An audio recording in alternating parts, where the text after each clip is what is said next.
आप सभी का एक बार फिर बड़ा सवाल जो भारत पाकिस्तान तनाव के बीच लगातार उठते रहे, न्यूक्लियर वॉर। ये वर्ड आप सुनते रहे होंगे। क्या इसके महीने और कितने करीब पहुंच चुका था भारत और पाकिस्तान न्यूक्लियर वॉर के? आज हम इसकी पड़ताल करने वाले हैं। हालिया तनाव और हमलों के बीच भारत और पाकिस्तान एटॉमिक वॉर के कितने करीब पहुंच गए थे? क्या दोनों देश एटॉमिक वॉर के बिल्कुल करीब थे? ये कभी भी हो सकता था? कई ऐसी खबरें उड़ रही हैं जिसके मुताबिक पाकिस्तान के एटॉमिक हथियार या एटॉमिक अड्डे को नुकसान भी पहुंचा है। हालांकि इसकी कंफर्मेशन कहीं से भी कोई नहीं है। मौजूदा तनाव के बीच दोनों देशों के न्यूक्लियर वॉर की कितनी आशंका पैदा हुई और आगे भी क्या यह आशंका बरकरार रहेगी? क्योंकि ऑपरेशन सिंदूर सिर्फ पॉज हुआ है, खत्म नहीं हुआ है। आज भी सीसीएस की बैठक में यही बताया गया है। तो क्या आगे भी यह आशंका यानी कि न्यूक्लियर वॉर की आशंका बनी रहेगी? आज इसकी पड़ताल करेंगे, एक्सपर्ट से भी बात करेंगे, समझेंगे। आप भी समझिए क्योंकि यह बहुत बड़ा और गंभीर सवाल है। हाल ही में जो भारत और पाकिस्तान के बीच तनाव बढ़ा, दुनिया को इसने चिंता में डाला। दो परमाणु संपन्न राष्ट्र कहीं परमाणु युद्ध के करीब तो नहीं पहुंच जाएंगे। 22 अप्रैल को पीओके के पहलगाम में हुए उस घातक आतंकवादी हमले के बाद जिसमें 26 नागरिकों की जान चली गई, दोनों देशों के बीच सैन्य गतिविधियां अचानक तेजी से बढ़ी। भारत ने इस हमले के लिए पाकिस्तान समर्थित आतंकवादी समूहों को दोषी ठहराया, जिसके बाद पाकिस्तान के भीतर कथित आतंकवादी जो आतंकवादी ठिकाने थे पाकिस्तान के भीतर, दरअसल उस पर सीधे सीधे भारत ने अटैक किया और ऑपरेशन सिंदूर के जरिए उन्हें तबाह भी किया। इसके जवाब में पाकिस्तान ने भी जवाबी हमले किए। दोनों देशों ने एक दूसरे के सैन्य ठिकानों को निशाना बनाने के लिए मिसाइलों और ड्रोनों का इस्तेमाल किया और भारत ने पाकिस्तान के हर हमले को नाकाम कर दिया और जवाब में भारतीय सेना ने समूचे पाकिस्तान में खलबली मचा दी। 13 सैन्य ठिकानों पर सीधे अटैक किया और उन्हें नुकसान पहुंचाया। भारत के प्रहार से जब पाकिस्तान कराह उठा तो भारत के हमले से पाकिस्तान के उन ठिकानों को, जिसके बाद 10 अप्रैल को दोनों देशों के बीच सीज फायर का ऐलान किया गया। पाकिस्तान ने गुहार लगाई तो फिर भारत ने सीज फायर किया। अब इस बढ़ते सैन्य टकराव ने परमाणु युद्ध की आशंकाओं को भी जन्म दिया, खासकर इसलिए क्योंकि दोनों देशों के पास परमाणु हथियार मौजूद हैं, वो भी ठीक ठाक संख्या में। असल में तनाव के दौरान दोनों देशों के नेताओं की ओर से कई बयान आए जिन्होंने स्थिति की गंभीरता को और बढ़ाया। पहलगाम की घटना के बाद बढ़े तनाव के बीच पाकिस्तान ने न्यूक्लियर वॉर की चेतावनी बार बार देनी शुरू कर दी। पाकिस्तान के रक्षा मंत्री से लेकर के पाकिस्तानी पीएम शहबाज शरीफ और पूर्व विदेश मंत्री बिलावल भुट्टो तक ने तरह तरह की धमकियां दी और पूरी दुनिया को पाकिस्तान के मंत्री जताने में लगे रहे कि भारत ने हमला किया तो पाकिस्तान और भारत के बीच में न्यूक्लियर वॉर छिड़ सकता है। अंतर्राष्ट्रीय मीडिया ने भी इस स्थिति को गंभीरता से लिया। कई प्रमुख समाचार एजेंसियों ने भी इसको लेकर के चिंता जाहिर की और परमाणु संपन्न राष्ट्र के बीच जो युद्ध के हालात बन रहे थे उसको लेकर के मोदी ट्रंप साहब बीच में कई तरह के बयान देते नजर आए। कुछ मीडिया रिपोर्ट में दावा किया गया कि अमेरिकी राष्ट्रपति डोनाल्ड ट्रंप ने दोनों देशों के बीच युद्ध को टालने में मध्यस्थता की। खुद ट्रंप साहब इसको लेकर के बार बार दावा करने लग गए। भारत ने इस दावे का खंडन भी किया और कहा कि सैन्य कार्रवाई पूरी तरह से पारंपरिक थी। तो अब कहां पर ये वर्ड जो न्यूक्लियर वॉर है ये आते चले गए? अंतर्राष्ट्रीय मंच पर इसकी बात करें पाकिस्तान के अलावा तो सबसे बड़ी शख्सियत डोनाल्ड ट्रंप ने भी इसका जिक्र कर दिया। जरा सुनिए। Let's stop it. Let's stop it. If you stop it, we're doing trade. If you don't stop it, we're not going to do any trade. People have never really used trade the way I used it. That I can tell you. And all of a sudden they said, I think we're going to stop. And they have. And they did it for a lot of reasons, but trade is a big one. We're going to do a lot of trade with Pakistan. We're going to do a lot of trade with India. We're negotiating with India right now. We're going to be soon negotiating with Pakistan. And we stopped the nuclear conflict. I think it could have been a bad nuclear war. तो Trump साहब तो जो बातें कह रहे थे अनाप शनाप उस सबको तो भारत ने खारिज कर दिया और न्यूक्लियर वॉर की भी जो बात वो संभावना की बात बार बार कहते नजर आए। हालांकि भारत ने इसे साफ तौर पे खारिज किया। सुनिए भारत के विदेश मंत्रालय ने रणधीर जायसवाल साहब ने इसको लेकर के कल क्या कहा। Nuclear issue that you pointed out. See, the military action from our side was entirely in the conventional domain. This was also made very clear in the defense briefing yesterday. There were some questions also which were asked. There were some reports, however, that Pakistan National Command Authority will meet on 10th May, which we saw, but this was later denied by them. Pakistan FM has himself denied the nuclear angle on record.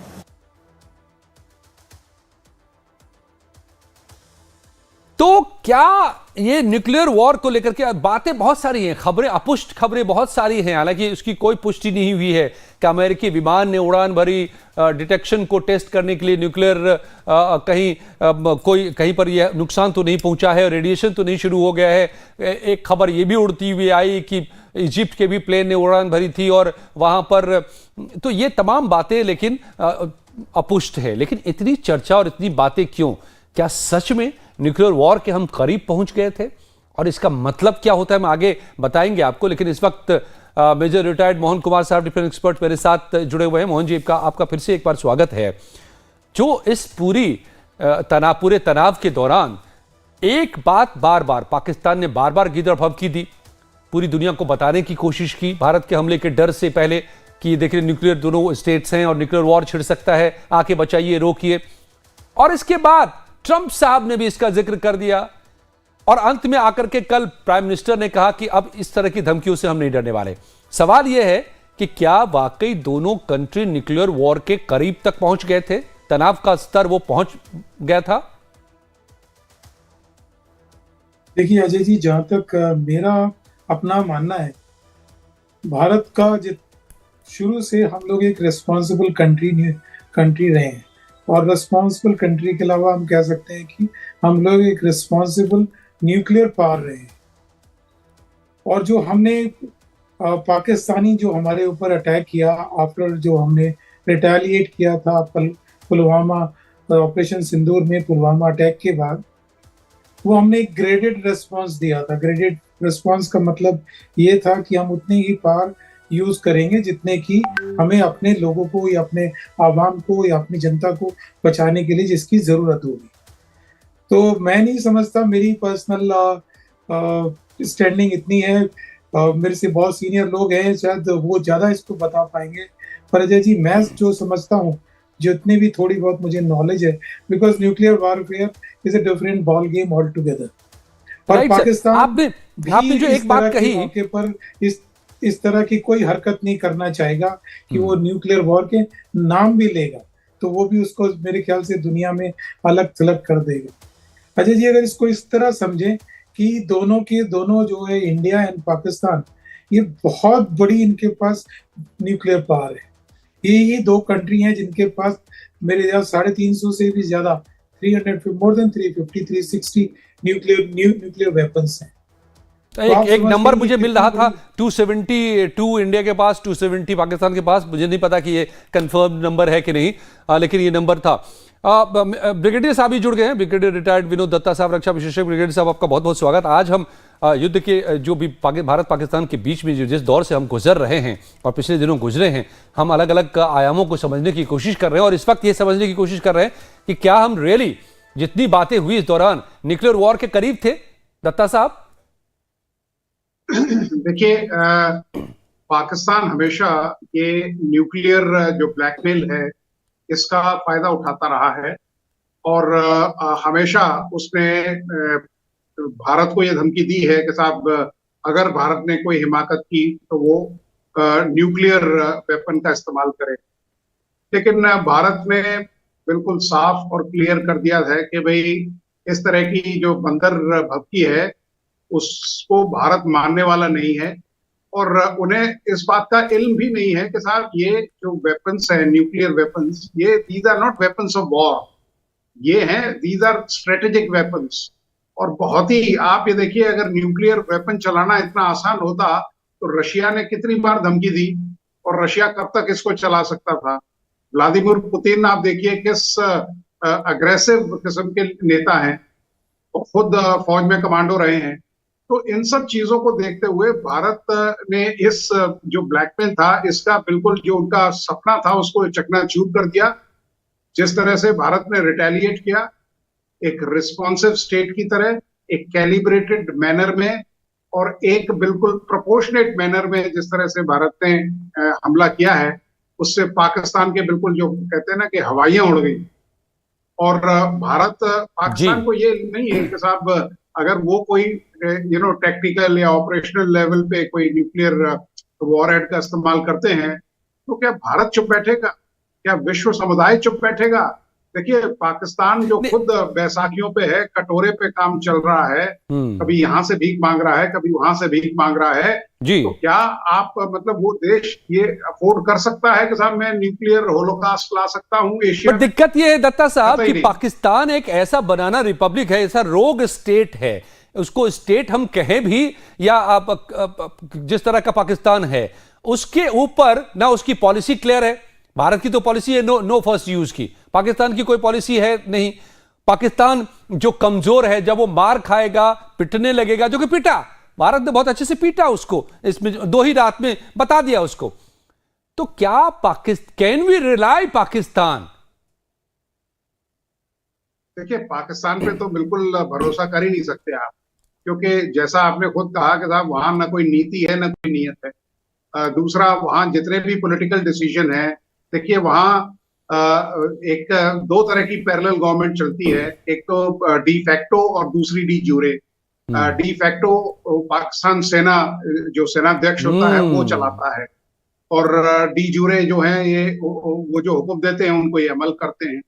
तो देखिए हर जो Pakistani army chief है उसके एक political ambition रहता है, और ये असीम मुनीर भी कोई गलत नहीं है। अगर आप देखें जनरल अयूब खान, जनरल याहिया खान 71 में, ठीक है, टिक्का खान ईस्ट पाकिस्तान में बनना चाहते थे, परवेज जियाउल हक रहे, परवेज मुशर्रफ रहे, और भी कई इस तरह के मतलब जो जिसे कहते हैं फेल्ड कू काफी हुए।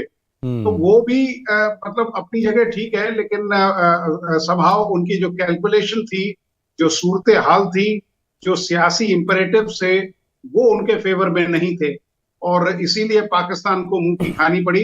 और भारत देखिए जिस तरह से भारत ने अपनी जो पावर है उसका इजहार किया है, अपनी कैपेबिलिटीज का इजहार किया है, अपने इरादों का इजहार किया है, उसको पाकिस्तान को बिल्कुल साफ हो गया है कि अब भारत बिल्कुल बर्दाश्त नहीं करेगा, और ना ही हमें किसी बड़े थानेदार की जरूरत है, चाहे वो अमेरिका हो, चाहे वो रशिया हो, या और कोई देश हो कि जो हमारे जो कार्यकलाप है उसमें हस्तक्षेप करे। एब्सोल्युटली। तो हम पर अगर आप आतंकी हमला करेंगे तो हम अब दुनिया से गुहार लगाने नहीं जाएंगे, हम सीधे सीधे आपको एक्ट ऑफ वॉर मान करके अटैक करेंगे और हम सैन्य कार्रवाई करेंगे। ये एक पॉलिसी स्टेटमेंट भी भारत ने दे दिया है। अब जरा इसको भी हम समझते हैं। कई विशेषज्ञों का मानना है कि भारत और पाकिस्तान के बीच परमाणु युद्ध का खतरा, परमाणु युद्ध होगा, इसको लेकर के नहीं कोई सहमत है। हमारे जो एक्सपर्ट हैं वो भी नहीं मानते हैं और तमाम दुनिया के एक्सपर्ट भी नहीं मानते, लेकिन खतरा बना हुआ रहता हो सकता है, हाँ ये रह सकता है। दोनों देशों की परमाणु नीतियां क्योंकि अलग अलग भी हैं। अब ये भी समझिए कि भारत और पाकिस्तान की परमाणु नीति एक लाइन की होती है, बहुत ही 2-3 शब्दों की है, लेकिन वो बहुत इंपॉर्टेंट है। भारत की नीति क्या कहती है कि पहले इस्तेमाल नहीं, नो फर्स्ट यूज। ये भारत ने परमाणु हथियारों को जब विकसित किया तभी कह दिया था, और भारत कितना जिम्मेदार है, कितना रिस्पॉन्सिबल है, ये दुनिया जानती है।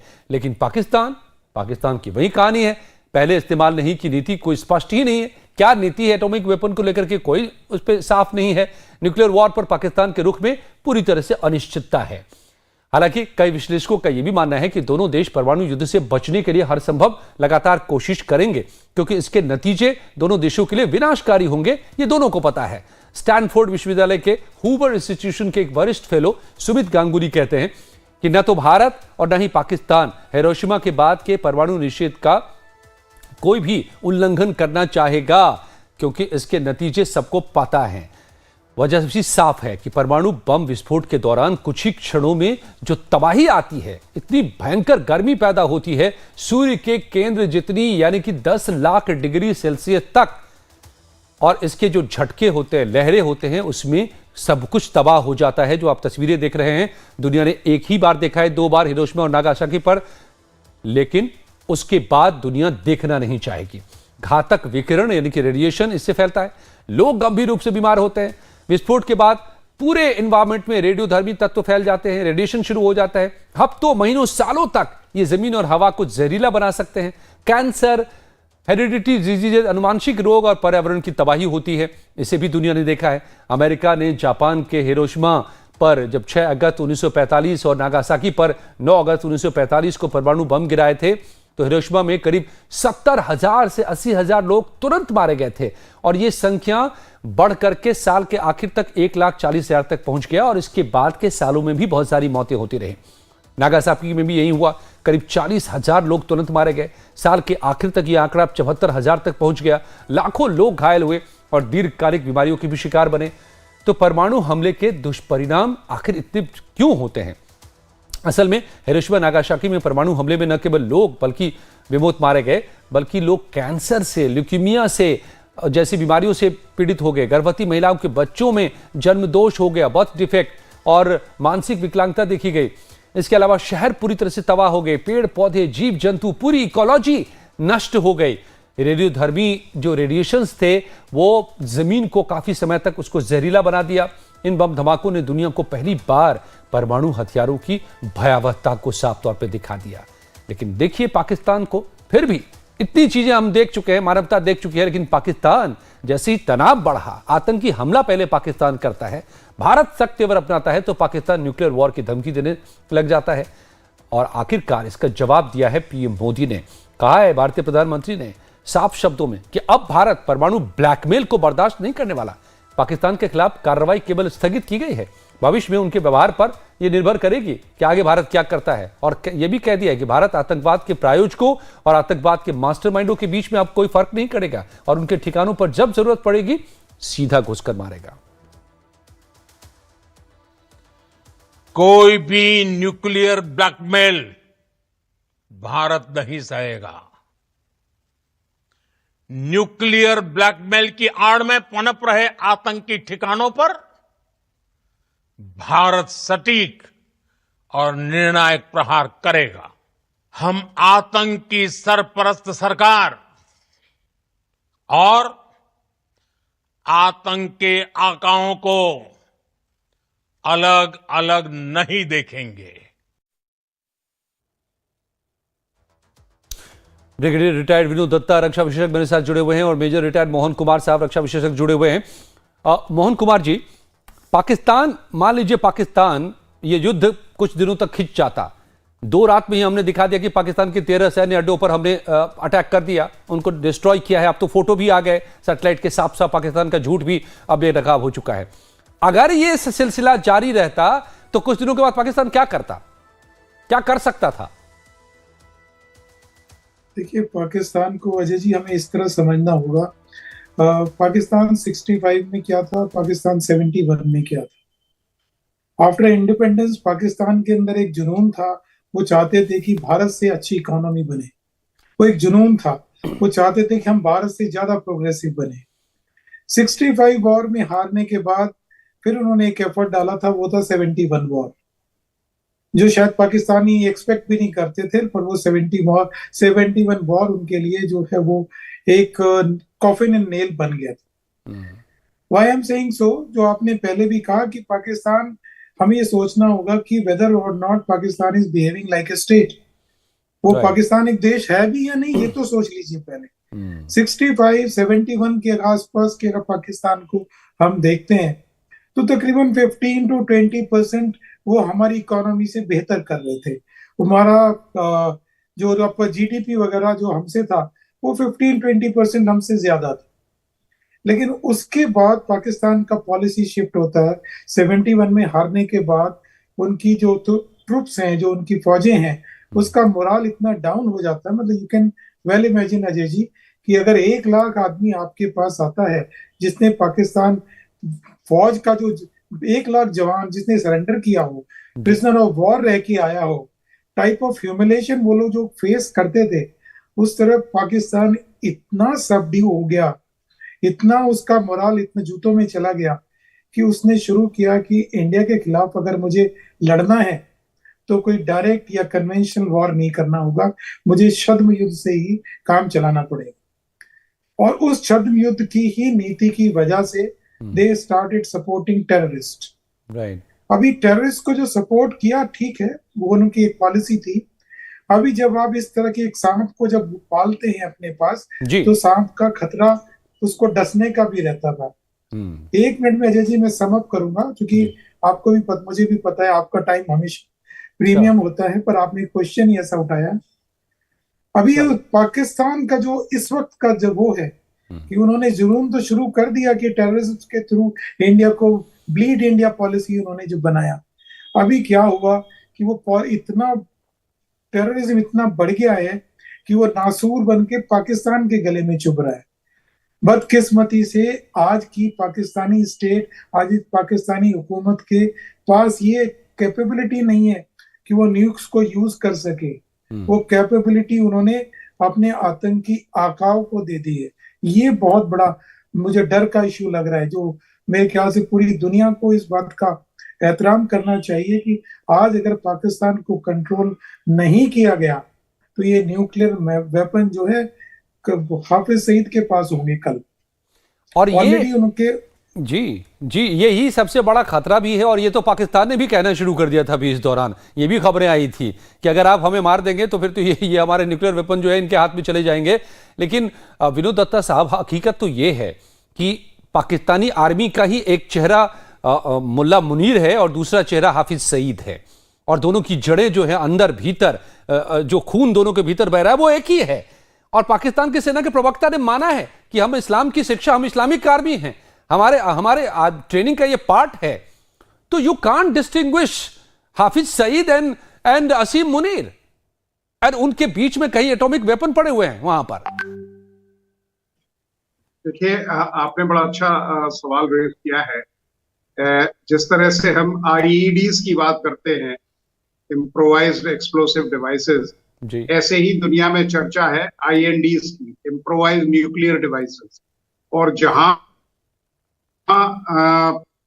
दहशतगर्दी को स्टेट स्पॉन्सर करे, जहां एक राष्ट्र उसको प्रायोजित करे, वहां इन सब चीजों से नकारा नहीं जा सकता। क्योंकि पाकिस्तान कल को यह भी कह सकता है कि साहब मुझे तो पता नहीं कौन वहां से चुरा ले गया। और अगर आप थोड़ा सा तारीख में जाएं तो आप देखेंगे कि किस तरह से फिसाइल मटेरियल, AQ खान साहब जो उनके जनक थे न्यूक्लियर वेपनरी के, बीच में खबरें आई थी कि साहब जो न्यूक्लियर वेपन से या फिसाइल मटेरियल था या जो टेक्नोलॉजी थी उसको बेचा गया है।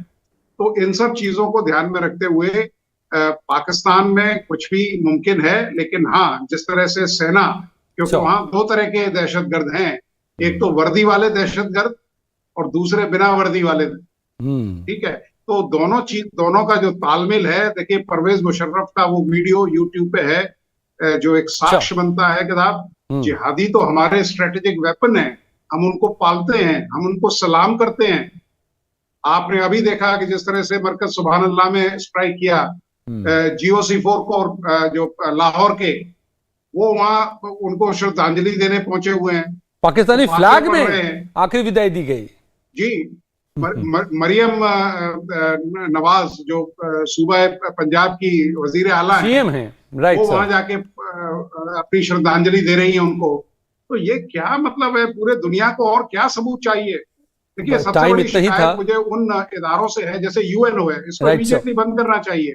अरबों रुपए उस पर खर्च हो रहे हैं, क्या उसने एक एक्शन लिया है? जैसे लीग ऑफ नेशंस फेल हुआ था फर्स्ट वर्ल्ड वॉर के बाद, इसको या तो री इंजीनियर किया जाए या इसके अंदर एक ऐसी फोर्स रखी जाए जहां भी दहशतगर्दी हो इमीडिएटली वो डिप्लॉय हो, जिसमें कोई ये ना कह सके कि साहब मेरे इस फौज ने मार दिया, उसने मार दिया, इसने मार दिया, उसने कर दिया। तो इस तरह की जब तक स्टेप्स नहीं लिए जाएंगे ये विश्व यूं ही जलता रहेगा। जी, ट्रंप साहब भी कुछ नहीं है, वो एक नोबेल प्राइज पीस के चक्कर में है, और वो अपनी वाई लूटने में और अपने ही फिराक में लगे हुए हैं। और उनको तो जहां बिजनेस मिले वहीं पर वो हैं, और इस वक्त भी वो गल्फ कंट्रीज में दिखाई दे रहे हैं कि बिजनेस डील उठाने में बिजी हैं। उनको अपने बिजनेस से मतलब है, बट हमें मतलब है इस रोग स्टेट के बीच में अगर एटॉमिक वेपन पड़े हुए हैं और इस दो मुंहे आर्मी इसकी, वो उसके बीच में ये इस कॉम्प्लेक्स सिचुएशंस को अभी भारत को डील करना बाकी है। और इसीलिए ऑपरेशन सिंदूर सिर्फ पॉज हुआ है, बंद नहीं किया गया है। बहुत बहुत धन्यवाद मोहन कुमार जी और ब्रिगेडियर दत्ता साहब, आप दोनों का बहुत बहुत शुक्रिया। और कुछ ही पलों में देश दुनिया की सभी खबरें बने